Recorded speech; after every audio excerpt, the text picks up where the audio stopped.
મિત્રો આજે મેં જેન્ટ્સ ને લેડીઝના કપડાં વિશે થોડીક વાત કરવી છે કે આપણે જેથી ટીવી ચેનલ ચાલુ થઈને ફિલ્મો ને હીરો હિરોઈનના ફોટા જોઈને જે આપણે કપડાં પહેરી રહ્યા છીએ,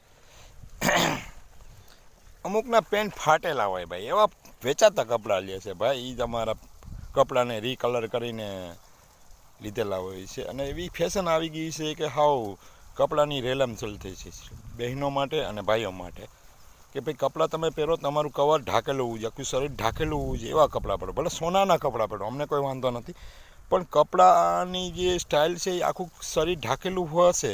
જેમ જેન્ટ્સ છે એવા અલગ અલગ ફેશનમાં આવી ગયા છે ભાઈ. હીરો હિરોઈનને તો પૈસા મળે છે એનું અંગ દેખાડવાના, પછી એને તો જાહેરાતના પૈસા મળે છે, એની કાંઈ ઇજ્જત નથી હોતી. એટલે ઇજ્જત છે પૈસા છે. કપડાં તો શું છે, કપડાં તો ગમે વાપરો પણ એમાં તમારી ઇજ્જત જળવાવી જોઈએ.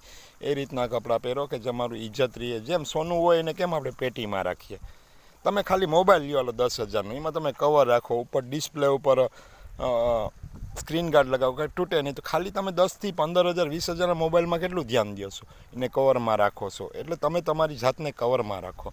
અને પુરુષોને પણ એ ખોટા ક્રેઝ આવી ગયા છે ભાઈ. જે ઓલા કાર્ગો પેન્ટ આવ્યા ને 10-10 ખિસ્સાવાળા, એ અમેરિકાના ગેરેજમાં પહેરે છે ભાઈ.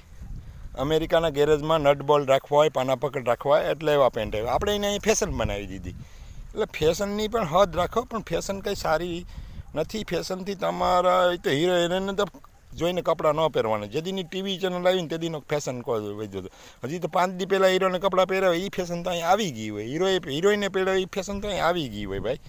એટલે ભાઈ એને તો પૈસા મળે છે ને, એને ધંધો શું હોય, ભાડેના પૈસા હોય કે ઘરના કપડાં ન હોય, એક દી પૂરતા ભાડે લીધા હોય અને પાછા દઈ દઈએ. એટલે ખાલી શૂટિંગ કરવા માટે જ એ કપડાં વાપરતા હોય છે.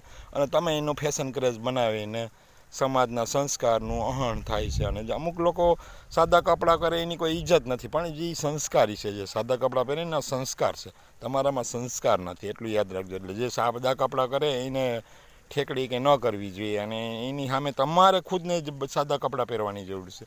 એટલે અમુક લોકો કપડાની જે બેઇજ્જતી કરે છે, અને કપડાથી કોઈને જજ કરવામાં એના દિલ શું છે, એમાં આવડત શું છે, એની શૈક્ષણિક લાયકાત શું, કપડાથી કોઈ વ્યક્તિને જજ કરવાતા નથી. એટલે તમે ભાઈ કપડાં જોઈને કોઈ વ્યક્તિને જજ ન કરો. સાદો વ્યક્તિ પણ ડૉક્ટર હોઈ શકે અને એક ઇન્સર્ટવાળો વ્યક્તિ પણ ચોર હોઈ શકે. એટલે એ ધ્યાનમાં રાખી કપડાનું જજમેન્ટ કરોમાં. અને મારો વિડીયો ગમ્યો હોય તો લાઈક, કોમેન્ટ, સેમ જ કરજો. આવજો મિત્રો, બાય બાય.